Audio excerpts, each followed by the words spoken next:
221B Baker Street, home of England's first and most famous private detective and his colleague, Dr. Watson. This is the address of the man who has become a legend in criminal investigation. Mr. Sherlock Holmes, I believe.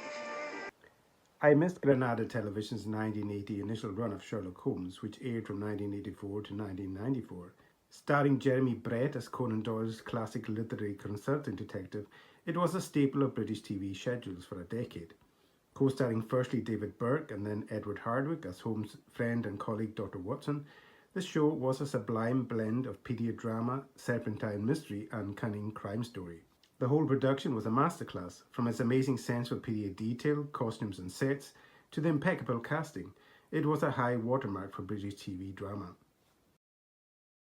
It's a wicked world. But when a clever man turns his brain to crime.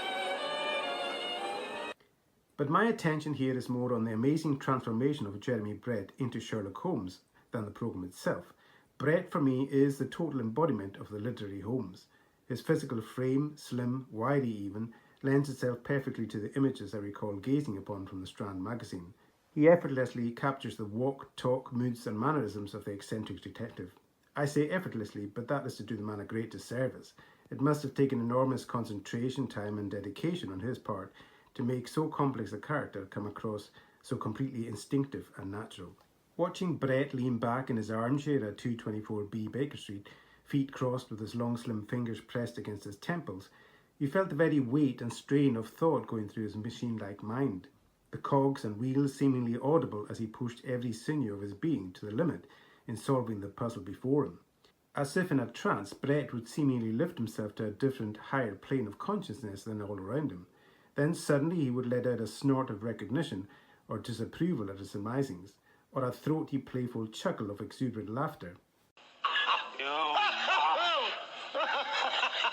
It is serious.